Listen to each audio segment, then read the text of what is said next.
Welcome to the Stop Over Drinking and Start Living podcast, where high-achieving, goal-oriented rebel women come to learn how to live a vibrant and fulfilling life without requiring alcohol to get through it. No labels, no judgments, no saying you'll never drink again. Just real proven methods to help you stop rebelling against yourself with alcohol so you can drink less and do more. I'm your host, Angela Mascenik. Let's dig in.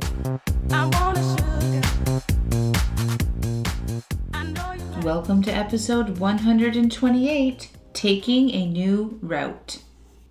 Hello, hello, hello. How are you all? Oh my gosh, well, we had an amazing conference this past weekend. 3 days.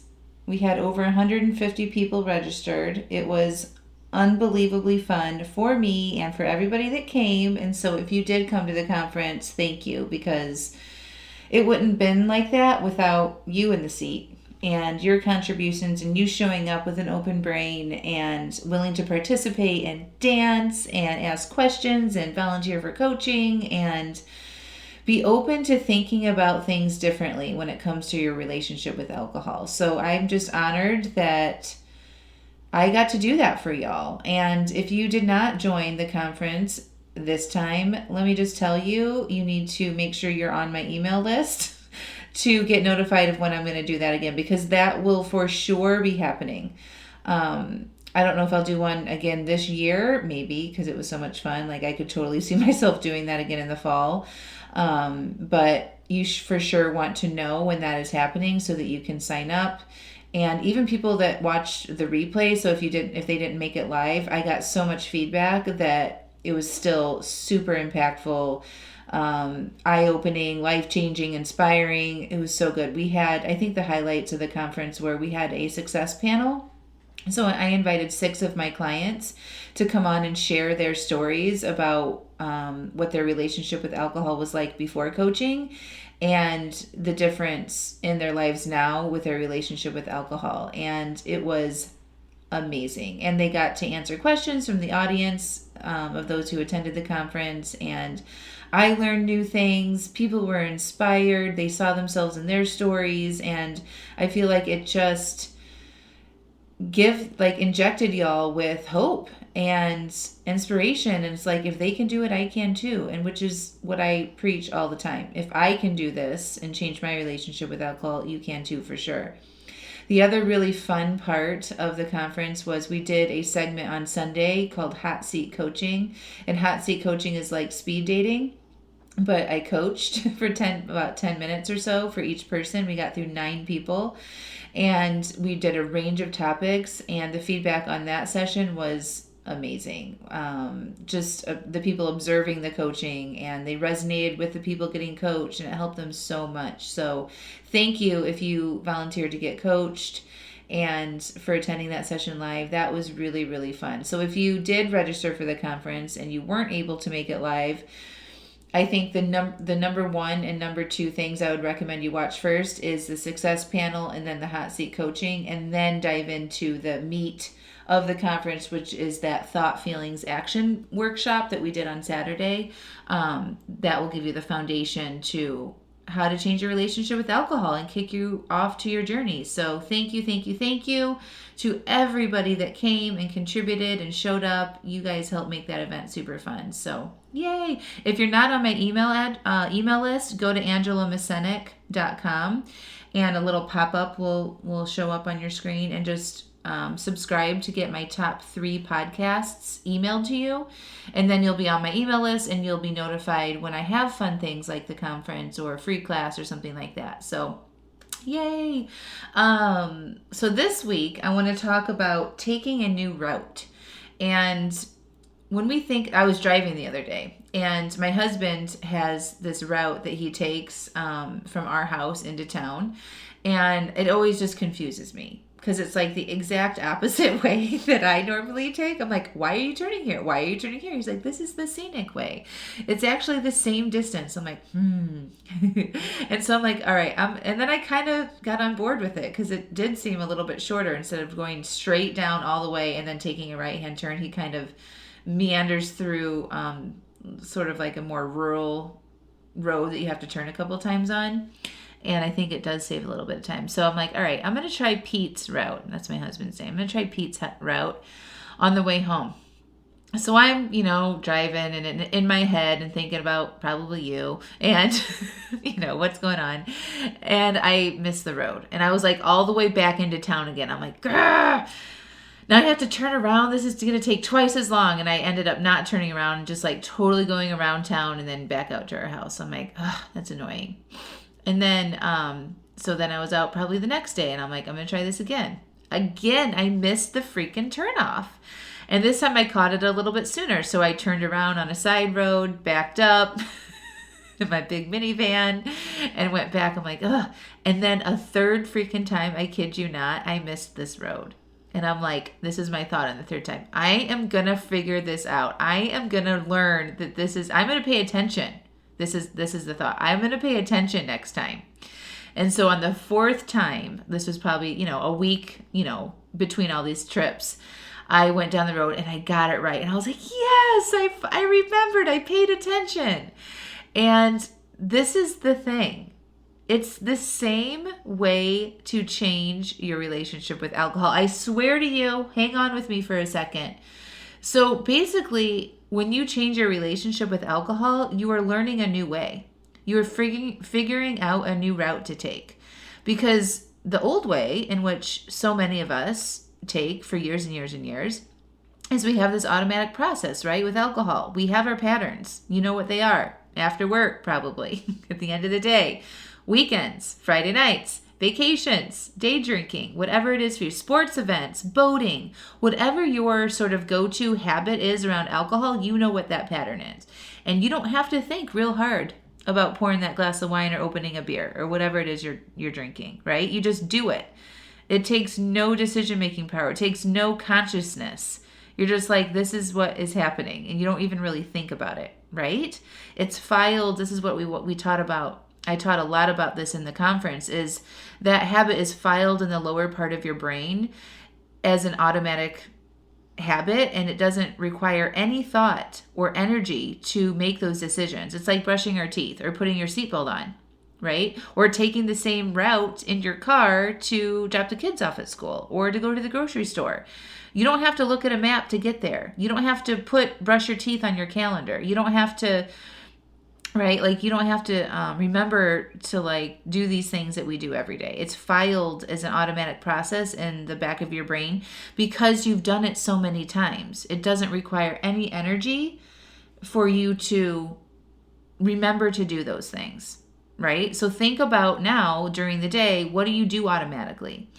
You get up, pour yourself a cup of coffee in the morning, right? Put your cream and sugar in there, whatever you do. Like, what are some normal processes that you don't even have to think about? It's just what you do. Get dressed in the morning, brush your teeth, take a shower, whatever. Okay, you sit down at your desk at work. Open up your computer. You don't have to think, okay, now I'm going to open up my computer and check my email. You just do it. It's filed in the back of your brain. It's the same thing with alcohol, but we didn't get to that automatic way by like not doing it over and over and over again, right? So like when we first started to learn how to brush your teeth, remember? I don't know if you remember this, but your parents probably told you to go brush your teeth every day. They were the ones that had to remind you. We brush our teeth before we go to bed. We wash our hands after we eat, right? Like there's somebody else instructing you to do it. It's not automatic yet. Maybe that automatic behavior didn't happen until you graduated college, right? Like now for me, since I don't drink anymore, I wash my face every night before I go to bed. I put on I use Beauty Counter products. I love them. And I put on like this lovely skincare routine and I take care of myself. That's just part of my routine now. When I was drinking every night, I did not do that. I went to bed full on makeup and never brushed my teeth. I'd wake up with like mascara under my eyes every day. I'm like, I don't need to do that. My skin's fine. Like I never did it. And then when I first started doing that, because I actually cared about myself more when I wasn't drinking, I had to remember, this is what I'm doing. I'm washing my face. I'm putting on my moisturizers. I'm brushing my teeth, right? And now I just do it. And I feel off if I don't do it. Okay, so now it's an automatic thing. I don't have to think about it. It's just what I do. Are you guys following me? So learning how to make a new habit and one in which you don't have to think about it anymore, like not drinking every time you have a thought about it, right? That's something new that you're trying to do. It's going to take a lot of conscious effort for you to do that. So with the example of me driving down the road and missing my turn over and over again, I had to fail. I had to miss that road those times in order for me to learn and to wake up and pay attention to my directions, right? I had to be conscious. I couldn't just learn it unconsciously, right? So it took me telling myself, I need to pay attention. Okay, I need to be awake and like looking for the road. Okay, so this is the same thing that you want to do with over drinking. You want to stop over drinking, right? But unless you become conscious of the feelings that you need to navigate to make permanent changes with your relationship with alcohol, and you become conscious of what you think about yourself not drinking or what you think about your relationship with alcohol, your brain's going to want to do the automatic thing, which is to drink. And then you're going to get frustrated, just like I did with missing that turn, that you're not making the changes that you actually want to make. Are you guys following me? So the way to make those changes is we have to pull this stuff to the conscious level. We have to dive in and look at what we are thinking. We have to look at how we are feeling, because those two things, the thoughts and the feelings, are like a team. It's a combination that drives our behavior. So if you're drinking every night after work, we need to uncover what you are thinking at the end of the day. Okay? That's the first step, is becoming conscious and saying, I'm going to start paying attention. I am going to pay attention, right? And then sometimes you're going to forget. And sometimes you're not going to do it. And you're going to pour that glass of wine. You're going to have that cocktail, right? But it's what you do when you do those things and you don't follow through is a learning opportunity. Just like it was for me in the road, I learned something about that, right? It took me a couple times to remember that I needed to stay and pay attention and have a goal, right? As I was driving down the road, I'm going to look for the road that I need to turn off today, right? So for you in drinking, it's I need to look for the thoughts that trigger me to drink.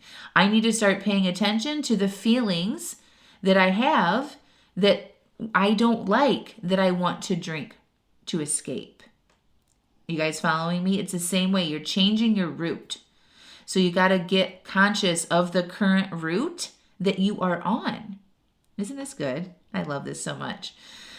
So if you can resonate with changing a new behavior, like creating a new path on your way home. I heard this really good example about somebody moving into a new house and changing up the silverware drawer, or changing where the garbage is located, right? So like if you've rearranged your kitchen before or moved into a new location, it takes a long time to find that freaking silverware drawer, right? Or to pull out the garbage drawer.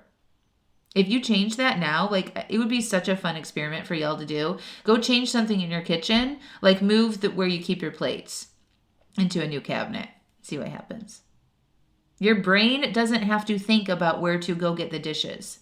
It's filed as in your automatic lower part of your brain, right?